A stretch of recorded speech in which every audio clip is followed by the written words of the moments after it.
Ready रहेगा। Inorganic के लिए सब एक्सेप्शंस की लिस्ट बना लो। दूसरा है ऑर्गेनिक। पहले भी सबको पता है कि ऑर्गेनिक का कैसे रहेगा, मराठी में रात पाठन से कैसे कुछ भी याद नहीं रहता है। तो ऑर्गेनिक के लिए सबसे पहले तुम लोग टेबल्स बना के रखो, प्रिपरेशन टेबल्स बना के रखो। मैं तो क्लास में निकाल मतलब बना के देती हूँ, और नहीं अगर वो तुमको समझ में नहीं आता तो अपना खुद का प्रिपरेशन टेबल बनाओ। ये स्टार्टिंग रिएक्टेंट्स होती है, ये रिएजेंट ऐसे ये प्रोडक्ट्स मिलते हैं, केमिकल रिएक्शंस भी है, ये वाला रिएक्टेंट है, उसके ऊपर डाला वो डाला जो प्रोडक्ट मिलने वाले।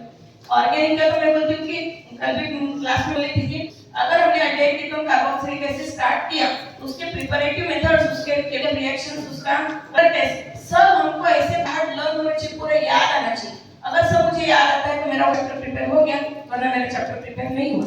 तो पहले आपको क्लास में ध्यान देना चाहिए। केमिस्ट्री में ऑर्गेनिक केमिकल रिएक्शन लिख के देखोगे तो पता चलेगा कि भाई लिखते लिखते बैलेंसिंग में कहाँ प्रॉब्लम आती है, इसमें रिएजेंट में क्या प्रॉब्लम आती है, या तो मैं टेम्परेचर भूल जाती हूँ क्या, या तो फिर प्रेशर भूल जाते हैं क्या। तो मतलब जो भी है ना, दिक्कत कहाँ आती है, हम लोग क्या क्या भूल सकते हैं, वो मतलब भूलते हैं, तो क्या हमको याद रखना चाहिए, लिखने से पता चलेगा। तो हर बात लिख के देखो। मैं तो बोलती हूँ कि तुम लोग ऑर्गेनिक के लिए एक स्पेशल अलग से छोटा सा बुक बना। अगर तुमको प्रिपरेशन मेथड है तो रिएक्टेंट जो है ना, सबस्ट्रेट, उसका लिस्ट बनाओ, और लिस्ट बनाने के बाद हर उसके ऊपर ये डालने के बाद ये प्रोडक्ट मिलेगा, ये डालने के बाद ये प्रोडक्ट मिलेगा अपने मन। और जहाँ पे तुमको याद नहीं आ रहा है कि चलो भाई ऑक्सीजन रिडक्शन रिएक्शन है, ऐसे सल्फेट डालते हैं वो, और फिर इसको कैटालिटिक पॉइजन बोलते हैं। अगर तुमको याद नहीं आ रहा कैटालिटिक पॉइजन तो साइड में लिखो PaSO4 कैटालिटिक पॉइजन। जब दूसरी बार रिवाइज करोगे तो फोकस कहाँ जाएगा, कैटालिटिक पॉइजन पे। मतलब जो तुम भूलते थे वो तुम्हारा पक्का हो जाएगा। तो ऐसे ऑर्गेनिक के लिए एक प्रिपरेशन टेबल्स बनाओ, इसका जो भी है रिवीजन, बार रिवीजन होना जरूरी है। और बात आती है फिजिकल केमिस्ट्री। तो फिजिकल केमिस्ट्री में न्यूमेरिकल्स होते हैं। बहुत सारे लोगों को अभी मैं देखी हूँ कि किसी को मतलब जो भी ये रहता है ना, कल क्लास में कुछ हुआ था 3 into r into 1/3, 3r into 1/3, तो 3 कैंसिल कैसे होता है, क्या हो गया। अरे इतना भी अगर नहीं आता है तो बहुत मुश्किल है। तो इसलिए सिंप्लीफिकेशन थोड़ा सा प्रैक्टिस करो। टेबल्स बहुत जरूरी है, प्राइम नंबर के टेबल तुम लोग याद करो तो सिंप्लीफिकेशन में तुम प्रॉब्लम 9 टेबल है तो हमको लिख के देखना पड़ता है, उसमें टाइम जाता है। उससे अगर याद है तो तुम फटाफट उसको सिंप्लीफाई कर सकते हो। दूसरी बात की सब फॉर्मूले की लिस्ट बना लो।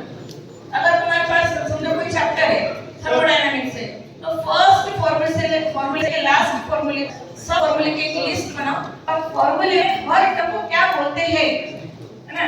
जैसे हमने बोला कि delta U is equal to जो भी रहेगा फॉर्मूला, तो उसमें डेल्टा U क्या है, डेल्टा H क्या है, W क्या है, वो पॉजिटिव कब होता है, नेगेटिव कब होता है, हमको पता नहीं। डेल्टा S मतलब एंट्रोपी होता है, हम लोग फॉर्मूला कर लेते हैं, डेल्टा S को एंट्रोपी बोलते हैं, डेल्टा U को इंटरनल एनर्जी बोलते हैं, याद ही नहीं होता है।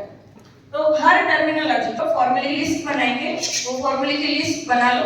और फॉर्मूले में टर्मिनोलॉजी क्या है, हर टर्म तुमको पता होनी चाहिए, उसके यूनिट का कॉम्बिनेशन पता होना चाहिए। जैसे बहुत बार हम लोग बोलते हैं कि PV is equal to NR, हाँ पर R की वैल्यू कब कौन सी लेंगे, 8.314 कब लेंगे, 0.082 जो भी है वो वाला वैल्यू कब लेंगे, तो कॉम्बिनेशन भी तो इंपॉर्टेंट है। तो वो जो फॉर्मूला है हर फॉर्मूले से रिलेटेड और उसका कॉम्बिनेशन से रिलेटेड जो भी इंफॉर्मेशन लगती है वो तुमको याद होनी चाहिए, ठीक है। ये तो physical chemistry, inorganic chemistry, organic chemistry पढ़ना कैसे है वो देखा है। अभी बहुत सारे बच्चे ऐसे रहते हैं उनको भी केमिस्ट्री में प्रॉब्लम आती है, केमिस्ट्री बहुत डिफिकल्ट सब्जेक्ट लगता है। तो होता क्या है, हम लोगों का हर एक के बारे में जनरली ऐसे होता है कि जो सब्जेक्ट हमको आसान लगता है ना, तो जब स्टार्ट करते हैं ना, जैसे 6 से 9 तुमको अगर स्टडी के लिए बिठाते हैं तो 6 बजे कौन सा सब्जेक्ट लेंगे जो तुमको पसंद है, जो तुमको आता है, जो दिल से पसंद है, वो सब्जेक्ट निकाल के मतलब सॉल्व करेंगे। जो अगर समझो हमने डिवाइड कर लिया कि सब्जेक्ट के लिए हमको 1-1 घंटा देना है, तो जब हम लोग आसान सब्जेक्ट है हमको पसंद है वो सब्जेक्ट लेके बैठेंगे ना, तो 1 घंटे में हम लोग उसको बंद नहीं कर सकते। हम लोग 1.5 घंटा उसको चलाते रहते हैं। अच्छा 1.5 घंटा चलाने के बाद में नेक्स्ट जो सब्जेक्ट है उसका टाइम तो तुमने जो तुमको पसंद था, जिसमें स्कोर आ रहा था, उसी सब्जेक्ट के लिए दे दिया। फिर दूसरा सब्जेक्ट थोड़ा सा कम पसंद आता वो ले लेते। और जब नींद आने लगती है, या तो लंच ब्रेक का टाइम होता है, या तो डिनर ब्रेक का टाइम होता है, तब हम लोग दूसरा सब्जेक्ट निकालते हैं जो बिल्कुल पसंद नहीं है। तो जैसे जो सब्जेक्ट पसंद है वो सामने लेके आते हैं और वो उसको देख के हमको नींद आ जाती है, हम लोग सो जाते हैं। बाकी सब्जेक्ट कैसे का ऐसे रहता है।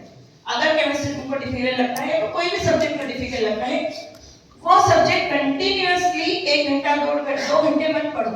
जितना कंसंट्रेशन तुम्हारा लगता है उतनी ही टाइम पढ़ो। अगर ऐसा लगता है कि मैं 10 मिनट से ज्यादा पढ़ ही नहीं सकता हूँ, बस 10 ही मिनट में पढ़ो। पर उसके लिए थोड़े से छोटे छोटे चीट बना लो। जैसे कि अगर तुमको फिजिकल केमिस्ट्री है तो 4 फॉर्मूले कागज पे लिख लो। दिन भर आते जाते एक बार कागज को देखो, रिवाइज हो जाता है, आते जाते फॉर्मूले याद हो जाते हैं।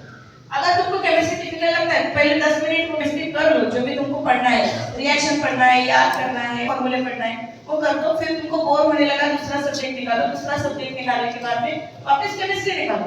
3 बार 4 बार केमिस्ट्री निकालो। ऐसे मतलब क्या बोलते हैं उसको, इंस्टॉलमेंट्स में। थोड़ी देर केमिस्ट्री, फिर दूसरा सब्जेक्ट, फिर और केमिस्ट्री, फिर दूसरा सब्जेक्ट, और करते करते तुमको इंटरेस्ट आएगा, मार्क्स बढ़ेंगे। अगर तुमको लगा कि मुझे कुछ आ रहा है, मुझे कुछ समझ में आ रहा है, न्यूमेरिकल सॉल्व करके आ रहे हैं, तुमको इंटरेस्ट बढ़ेगा। फिर 10 मिनट का 25 मिनट का, आधा घंटा, 1.5 घंटा, फिर तुम बिना रुके बैठ सकते हो।